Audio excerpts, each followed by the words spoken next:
लोकसभा मतदारसंघात मतदान होणार आहे. मुंबई जिंकण्यासाठी महायुती आणि महाविकास आघाडीत जोरदार रस्सीखेच सुरू आहे. शुक्रवार दिनांक 18 मे रोजी मुंबईत महाविकास आघाडीकडून विराट प्रचार सभेचे आयोजन करण्यात आले होते. प्रसिद्ध असलेल्या बीकेसी मैदानावर इंडिया आघाडीच्या नेत्यांची विराट सभा पार पडली. या सभेला मोठी गर्दी बघायला मिळाली. शरद पवार यांनी आपल्या भाषणातून जोरदार टीकाही सत्ताधाऱ्यांवर केली आहे. हेच नाही तर मोठे आवाहन देखील मतदारांना केले आहे. महाविकास आघाडी अनेक नेते या सभेला उपस्थित होते. लोकसभा निवडणुकीच्या 5व्या टप्प्यातील मतदान 20 तारखेला पार पडणार आहे. महाविकास आघाडीच्या सभेसाठी दिल्लीचे मुख्यमंत्री अरविंद केजरीवाल देखील उपस्थित होते. अरविंद केजरीवाल हे नरेंद्र मोदी यांच्यावर जोरदार टीका करताना दिसून आले. बीकेसीचे मैदान खचाखच भरल्याचे देखील दिसत होते. सभेच्या वेळी लोक मोठ्या प्रमाणात घोषणा देताना देखील पाहायला मिळाले. उद्धव ठाकरे यांनी दिल्लीच्या लोकांनी आपल्याला फसवल्याचे म्हटले. नोटबंदीवरून नरेंद्र मोदींवर टीका करताना उद्धव ठाकरे दिसून आले.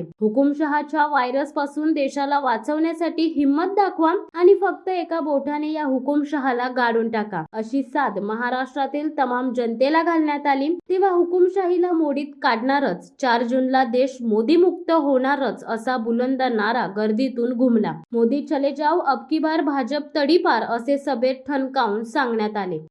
शिवसत्ता टाइम्स न्यूज ब्युरो, मुंबई. धडक बेधडक वृत्त देणाऱ्या आपल्या शिवसत्ता टाइम्स न्यूज चॅनलला लाल बटन दाबून सबस्क्राईब करा आणि बेल आयकॉनला क्लिक करायला विसरू नका.